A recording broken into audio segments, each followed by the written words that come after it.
Safal White Universidad Corporal Profesor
जब म नेपालको कल्पना गर्छु त्यसबेला तिनै गरिब दाजुभाइहरूको तस्बिर मेरो अगाडि आउँछ।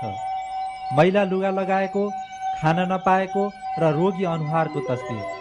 अनि मलाई लाग्छ यी रोगी खान नपाएको अनुहार पो हो हाम्रो देश। त्यसो हुनाले त्यही खान नपाएको पेटमा अन्न जाओस्, हाँस्न नपाएको ओठमा हाँसो आओस्, रोगीले औषधि मुलो पाओस्, केटाकेटीले पढ्न पाउन् भनेर नै हामी राजनीतिमा लागेका हौँ। मन्त्री हौला, ठुला ठुला कुर्सीमा जाउँला भनेर राजनीतिमा लागेका होइनौँ। जननायक बीपी कोइराला। यो बीपीले खिच्नु भएको नेपालको तस्बिर हो। वर्तमान नेपालको राजनीतिमा यो तस्बिर एउटा आदर्शका रूपमा स्थापित छ। तर समयले जन्माएका केही विडम्बनाहरू छन् जसले वास्तविक नेपालको तस्बिरलाई छोपेका छन्। मन्त्री हौला, ठुला ठुला कुर्सीमा जाउँला भनेर राजनीतिमा लागेका होइनौँ भन्ने जस्ता महान वाक्यहरू सम्भवतः कसैले बोल्ने साहस गरेको छैन। नेपालको प्रजातन्त्रोत्तर राष्ट्रिय राजनीतिका वाहकहरूमध्ये। अन्यथा अर्थ नलगाइएमा उक्त भनाई अहिले ठिक उल्टो भएको छ र बेला बखत सुन्न पाइन्छ सन्यासी हुन कसैले पनि राजनीति गर्दैन। अधिकांश राजनीतिक कर्मीहरूको राजनीतिक व्यवहारद्वारा व्यक्त भइरहेको यो पछिल्लो आशयले वर्तमानको राजनीतिक महत्वाकांक्षालाई अगाडि धकेलिरहेको छ। यसकै कारण बीपीका यथार्थपरक राष्ट्रिय चिन्तनहरू माटोमा अनुवाद हुन सकिरहेका देखिँदैनन्। यस निम्ति वर्तमान पुस्ताले पुनः एकपटक देशको माटो, देशको लागि आत्मबलिदान दिने आदरणीय शहीदहरू र माटोको अव्यक्त बाणीलाई मुखरित गर्ने राजनेता बीपी कोइरालालाई एकै साथ सम्झेर प्रतिज्ञा गर्नु आवश्यक देखिएको छ। गरिब हाम्रो मुलुक गरिब छ। हाम्रो मुलुक किसान छ। जसले किसानको भलाइ गर्दछ, हलो जोत्ने मान्छेको भलाइ गर्छ, जसले गाउँलाई सिँगार्छ, गाउँमा बस्ने मानिसहरूलाई को भलाइ गर्छ, त्यही समाजवादी हो। हाम्रो समाजवाद भनेको गाउँका जनताको भलाइ जुन नीति र कार्यक्रमले हुन्छ त्यही नीति चाहिँ नै हाम्रो दृष्टिमा समाजवादी नीति र कार्यक्रम हो। हामी गाउँले हौँ, गाउँका जनताको सेवा गर्ने हामी व्यक्ति हौँ। बीपी कोइरालाको राजनीतिक जीवनको आधारशिला तयार गर्न पारिवारिक पृष्ठभूमिका साथै भारतीय स्वतन्त्रता आन्दोलनले महत्त्वपूर्ण भूमिका निर्वाह गर्यो। जीवनलाई सधैँ खतराहरूका बीचमा हेलेर लक्ष्य प्राप्तिका लागि सङ्घर्षरत बीपी कोइराला भारतीय आन्दोलनका क्रममा पटक पटक गिरफ्तारीमा पर्नुभयो। भारतीय जेल जीवनका समयमा सम्पर्कमा आएका तत्कालीन विशिष्ट स्वतन्त्रता सेनानीहरूसँगको राजनीतिक अन्तर्क्रिया र निरन्तरको अध्ययनले बीपीमा राजनीतिक परिपक्वता प्रदान गर्यो। नेपालमा प्रजातन्त्र प्राप्तिका लागि भएका प्रारम्भिक राजनीतिक घटनाहरूले जहानिया शासनप्रति वितृष्णा उत्पन्न गराउनका साथै प्रजातन्त्रका लागि लड्ने वीरहरूलाई मृत्युदण्ड दिइएका घटनाहरूबाट आम जनतामा तत्कालीन व्यवस्थाको समाप्तिका लागि जनआन्दोलन आवश्यक भएको महसुस भइरहेको थियो। नेपाली जनताको यो सामूहिक भावनालाई प्रवासबाट बीपीले नेतृत्व दिनुभयो। यस निम्ति एउटा सशक्त राजनीतिक सङ्गठनको आवश्यकता थियो। त्यो आवश्यकतालाई विभिन्न नामबाट चरणबद्ध रूपमा विकसित हुँदै 2006 साल चैत 27 गते स्थापित भएको नेपाली काङ्ग्रेसले पुरा गर्यो। त्यसबेला देशभित्र भएको जहानिया शासन विरुद्ध मजदुर हडताल, विद्यार्थी हडताल जस्ता घटनाहरूले सरकारी दमनका बावजुद पनि आम जनताको भावनाको प्रतिनिधित्व गर्दै गए। देशभित्रका यस्ता घटनाहरूमध्ये मजदुर आन्दोलन जस्ता घटनाहरूमा बीपीको प्रत्यक्ष निर्देशन र नेतृत्व रह्यो। 2003 सालदेखि 2007 सालसम्मका देशभित्र र प्रवासमा भएका राजनीतिक हिसाबले तनावपूर्ण तर निश्चित उद्देश्यमुखी श्रृङ्खलाबद्ध घटनाहरूले बीपीमा नेतृत्वदायी क्षमताको सफल परीक्षण गरे। यसैको ऐतिहासिक परिणाम थियो 2007 सालमा प्रजातन्त्रको स्थापना भएको। 2007 सालमा प्रजातन्त्रको स्थापनाका लागि भएका सङ्घर्षहरूको केन्द्रीय नेतृत्व बीपीमै रह्यो। इतिहासको नयाँ अध्यायपछि 2015 सालसम्मको प्रतिस्पर्धात्मक राष्ट्रिय राजनीतिमा राजनीतिक सङ्गठनको सुदृढीकरण एवं प्रजातान्त्रिक समाजवादका नवीनतम दृष्टिकोणहरूको निर्माण र परिमार्जनमा बीपी सक्रिय रहनुभयो, जसको सफल परीक्षण थियो 2016 सालको प्रथम राष्ट्रिय आम निर्वाचन। आम निर्वाचनपछि प्रधानमन्त्री बीपी राष्ट्रिय जिम्मेवारी वहन गर्ने शीर्ष व्यक्तित्वको हैसियतमा सक्रिय रहनुभयो। बीपीको व्यक्तित्व अन्तर्राष्ट्रिय जगतमा यसै बखतदेखि प्रतिष्ठित र विस्तारित हुन पुग्यो। यस बखत उहाँले व्यक्त गर्नुभएका राजनीतिक दृष्टिकोणहरू तेस्रो विश्वका मुलुकहरूका निम्ति पनि व्यवहार योग्य रहे। उदीयमान एसियाली नेताका रूपमा उहाँको मूल्याङ्कन हुन थाल्यो। अर्कातिर राष्ट्रिय आवश्यकताहरूको परिपूर्ति गर्दै जाने निर्वाचित सरकारको लक्ष्य अनुसार सामाजिक, आर्थिक एवं प्रशासनिक सुधारका आधारभूत संरचनाहरूको स्थापनाका कार्यहरूमा सरकार प्रयासरत थियो। तर प्रजातान्त्रिक राज्य व्यवस्थाप्रति आन्तरिक रूपमा असहमत राजनीतिक शक्तिको अस्वस्थ प्रतिस्पर्धाको शिकार संसदीय व्यवस्थाले बन्नु पर्यो। प्रजातान्त्रिक व्यवस्था प्रतिबन्धित भयो। 2017 साल पौष 1 गते बीपी कोइराला लगायत सम्पूर्ण प्रजातन्त्रवादीहरू नजरबन्द भए। म प्रधानमन्त्री छँदा मैले अटोट गर्न सकेको थिएँ कि मेरो परिवारको जस्तो व्यवस्था यहाँका गरिब भन्दा गरिब परिवारलाई पनि 15 वर्षमा उपलब्ध म गराउन सक्छु भन्ने अटोट मैले गरेको थिएँ। अब कुन प्रधानमन्त्रीले आज भन्न सक्छ कि 15 वर्षमा त्यो प्रधानमन्त्रीको परिवारको जस्तो अवस्था प्रत्येक परिवारहरूलाई यहाँ हुन सक्छ भनेर? त्यो सम्भव छैन। बीपीको जेल जीवन साहित्यिक सिर्जनाको हिसाबले उपलब्धिमूलक रह्यो। निरन्तरको 8 वर्ष लामो जेल जीवनबाट मुक्त हुनुभएका बीपीको पुनः 8 वर्षको प्रवासकाल राजनीतिक चिन्तनका दृष्टिले नयाँ सोचहरूको निर्माण काल रह्यो। प्रवासबाटै निर्देशित देशभित्रका तत्कालीन व्यवस्था विरोधी घटनाहरूले व्यवस्थावादीहरूलाई बेचैन गराइरहन सफल रहे। राष्ट्रिय मेलमिलापको दूरदर्शितापूर्ण चिन्तन देशका लागि यस बेलाको सर्वाधिक महत्त्वपूर्ण सैद्धान्तिक उपलब्धि रह्यो। 2033 सालमा बीपीको नेपाल आगमनसँगै बढेको राजनीतिक सरगर्मीले राष्ट्रिय जनमत संग्रहको परिणाममा पुर्यायो। परिवर्तन क्रान्तिकारी परिवर्तन हो।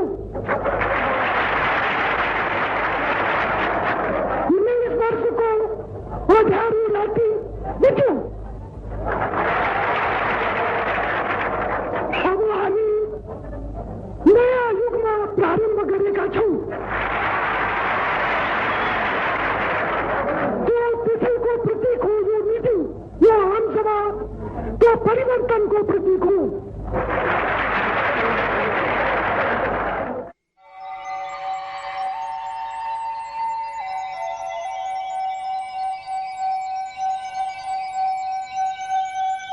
यसपछिका दिनहरूमा आफ्नो स्वास्थ्य प्रतिकूल बन्दै गए पनि बिपीले राष्ट्रियता, प्रजातन्त्र, समाजवाद र राष्ट्रिय मेलमिलापका मर्महरूलाई आम नेपाली जनता समक्ष राखि नै रहनुभयो।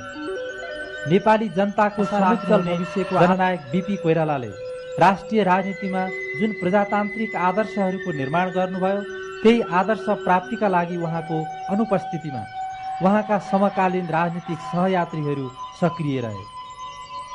बिपीकै प्रजातन्त्रवादी अवधारणा र राष्ट्रिय मेलमिलापका राजनीतिक चिन्तनहरूद्वारा निर्देशित हुँदै 2046 सालको राष्ट्रिय जनआन्दोलनलाई उहाँका सहकर्मी नेताहरूले सफल नेतृत्व दिनुभयो। प्रजातन्त्रको पुनर्स्थापना भयो। प्रजातन्त्रको प्राप्तिपछिका राजनीतिक अभ्यासहरू जे जसरी गरिँदै आए पनि प्रजातन्त्रवादीहरूको वैचारिक नेतृत्व बिपी विचारद्वारा नै भइरहेको छ। बिपीका राजनीतिक सहयात्री नेता स्वर्गीय गणेशमान सिंह, उहाँको शिक्षा दीक्षाै समाजवादबाट भयो।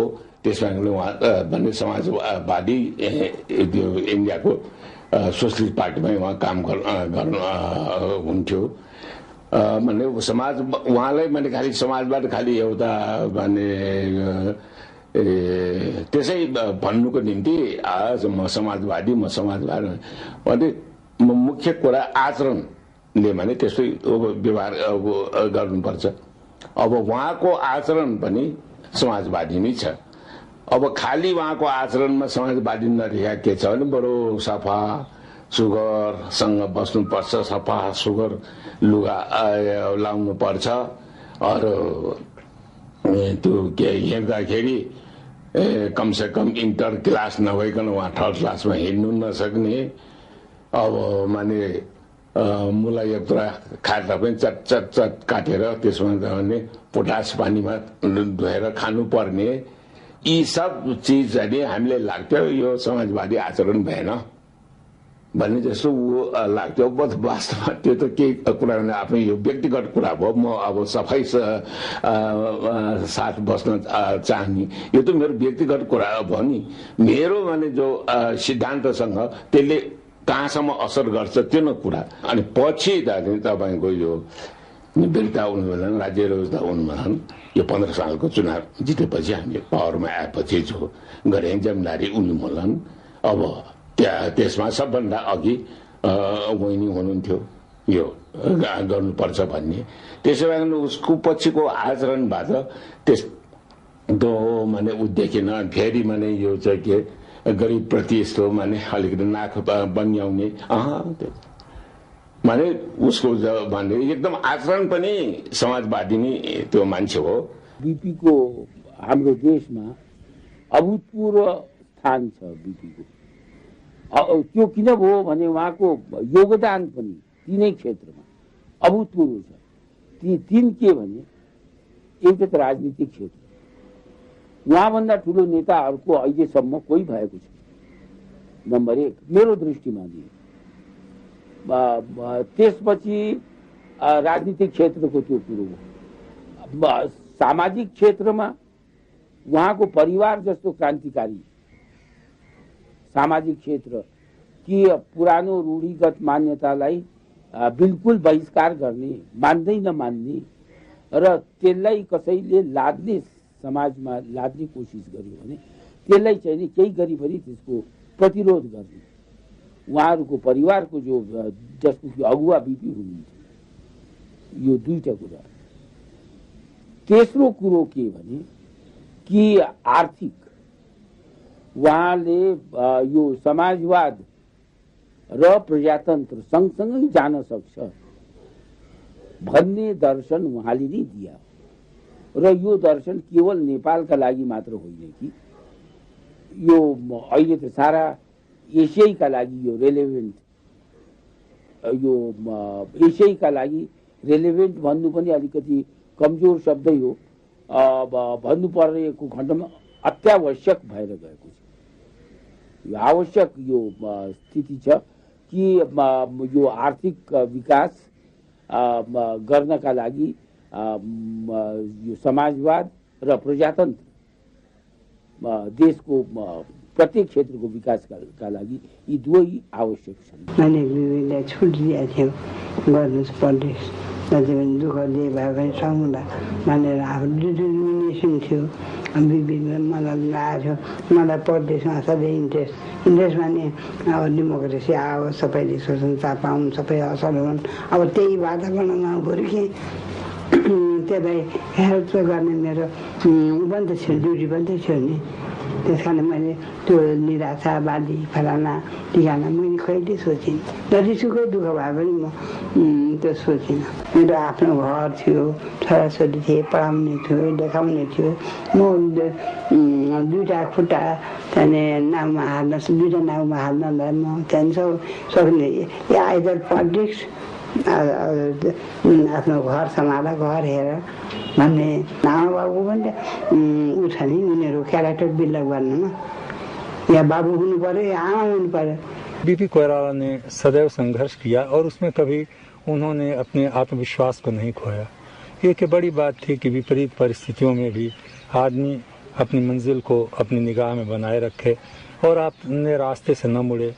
असफलता बार बार आए लेकिन फिर भी उसमें विवशता का अनुभव न करे, तो ये व्यक्तित्व की एक बड़ी भारी प्रखरता होती है, व्यक्तित्व की बड़ा भारी मूल्य होता है।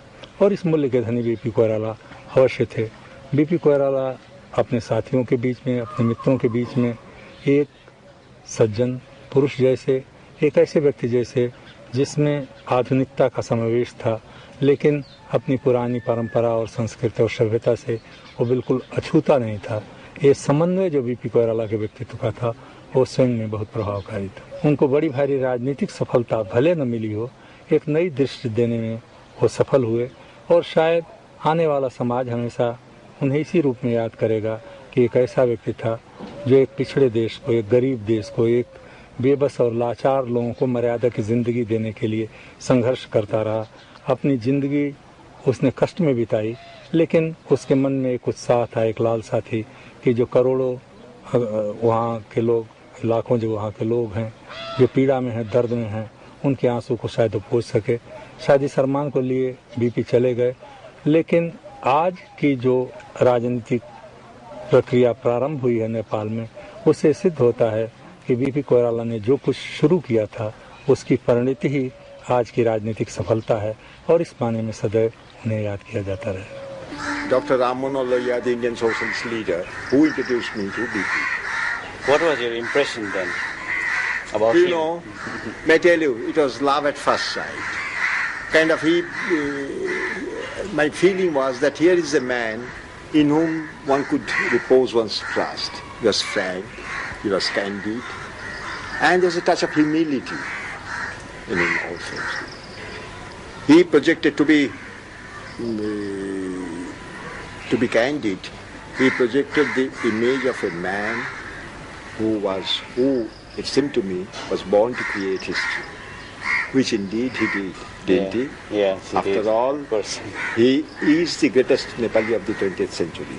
No matter how you look at him, how you look at his activities, posterity will record BP Koirala as the greatest Nepali of the 20th century. यस्तो भावुक कल्पना गर्नुपर्छ उहाँको बारेमा कुरा गर्दाखेरि मलाई लाग्दछ यो भविष्यमा मान्छेले बिस्तारै बुझ्दै जालान् उहाँको महत्त्वहरू। त्यसनाले कतिपय अहिले तपाईँले प्रसङ्ग जोड्नु हो नि, अहिलेका राजनीतिज्ञहरूलाई 25 वर्षपछि जनताले के कालाई सम्झने, उहाँहरूले छातीमा हात राखेर सोच्नुहोस्। बीपीकै समकालीन धेरै राजनीतिज्ञ हुनुहुन्थ्यो। आज हामी सम्झौँ कि तिनीहरूलाई जनताले कुन रूपमा सम्झिराखेका छन् त। आज राजनीतिमा ठुला ठुला छापामा हेडलाइन समात्ने राजनीतिज्ञहरूको म प्रश्न, उहाँहरूले एकछिन छातीमा हात राखेर सोच्नुहोस्, 25 वर्षपछिको नेपालीले उहाँलाई कुन रूपमा सम्झलान्, उहाँलाई किन सम्झलान्। बीपीले त सिद्ध गरिदिनु हो कि उहाँलाई मात्रै सम्झिराखेका छन् र उहाँको समवर्ती एउटा पनि उही उचाइमा, उही नैतिक उचाइमा, यद्यपि ठुला नैतिकवान मान्छेहरू थिए, ठुलो लडाइँ लडे, ठुलो त्याग गरे मान्छेहरूले, धेरै अनगिन्ती, तर त्यही रूपमा मान्छेले आफ्नो उचाइ किन मेन्टेन गर्न सकेन, किन कायम राख्न सकेन। त्यसनाले आजको राजनीतिज्ञलाई यदि बीपीसित पनि प्रतिस्पर्धा गर्नु छ भने उहाँहरू गर्नुहोस्, ईर्ष्या गर्नुहुन्छ भने गर्नुहोस्। केका लागि भने म त्यो उचाइलाई उछिन्ने छु। नेपालको राष्ट्रिय राजनीतिमा बीपी कोइरालाका राजनीतिक चिन्तन र दृष्टिकोणहरू हिजो जति सान्दर्भिक थिए तिनको सान्दर्भिकता वर्तमानमा पनि उत्तिकै छ। राजनीति मूलतः देशको आर्थिक र सामाजिक धरातलमा जोडिएको विषय हो। देशको आर्थिक र सामाजिक यथार्थमा सारपूर्ण परिवर्तन भइसकेको छैन। राजनीति एउटा साधन मात्रै हो, साध्य त देश र जनता हो। 2046 साल पछिको नेपालको राष्ट्रिय राजनीतिमा धेरै उतार चढावहरू आए, राजनीतिक परिदृश्यहरू धेरै उपस्थित भए, तर आम नेपाली जनताको मझेरी अझै अँध्यारो छ। बीपीका चिन्तनको सार तिनै अँध्यारा नेपाली घर र बस्तीहरूमा समृद्धिको उज्यालो पुर्याउनु, लोकतन्त्रको उज्यालो पुर्याउनु। 2062-63 सालको राष्ट्रिय लोकतान्त्रिक जनआन्दोलनपछि राजनीतिक रूपमा देशमा ठूलो परिवर्तन भएको छ। देशले 2007 सालदेखि नै अपेक्षा गरेको संविधान सभा र गणतन्त्रमा प्रवेश गरिसकेको छ। आजको गणतान्त्रिक नेपालमा बीपीका कतिपय सारपूर्ण भनाइहरू समस्त राजनीतिक अनुयायीहरू र व्यक्तित्वहरूका लागि एकपटक सोच्नुपर्ने विषय हुन सक्छ।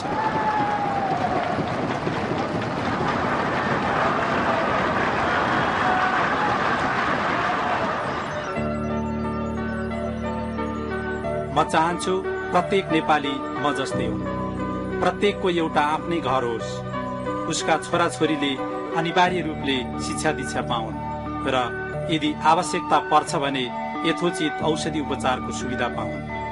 यो लक्ष्यमा पुग्नु मेरो जीवनको सपना हो। निर्बोध नेपाली जनतालाई निहालेर हेरौं र आफूलाई सोधौं, हामी आफ्नो बाटो आफै पाउनेछौं। संविधान भनेको गरिब, किसान, मजदुर वर्गको भलाइ गर्ने दस्तावेज हो। कुनै संविधानको अध्ययन गर्दा त्यसका चिसा अक्षर मुनि स्पन्दित भइरहेको न्यानो आत्मा छ कि छैन भनेर सोध्छु। अधिकारको दस्तावेज भन्दा इरादाको अठोट खोज्छु। अधिकारको कागजी रूपलाई प्राप्त गर्ने कसैको उद्देश्य रह्यो भने त्यसले कागजको खोस्टो मात्र पाउँछ। मलाई नेपाली जनताले श्रेय दिन खोज्दछ भने एउटै कुरामा देओस् कि मैले देशभित्र देशको सामर्थ्यलाई बुझेको रहेछु र देशको सामर्थ्यलाई मैले मुखरित गर्ने कोसिस गरेको रहेछु। जननायक बीपी कोइराला। जननायक बीपी प्रतिको सच्चा संस्मरण उहाँका अठोटहरूलाई व्यवहारमा उतार्नु।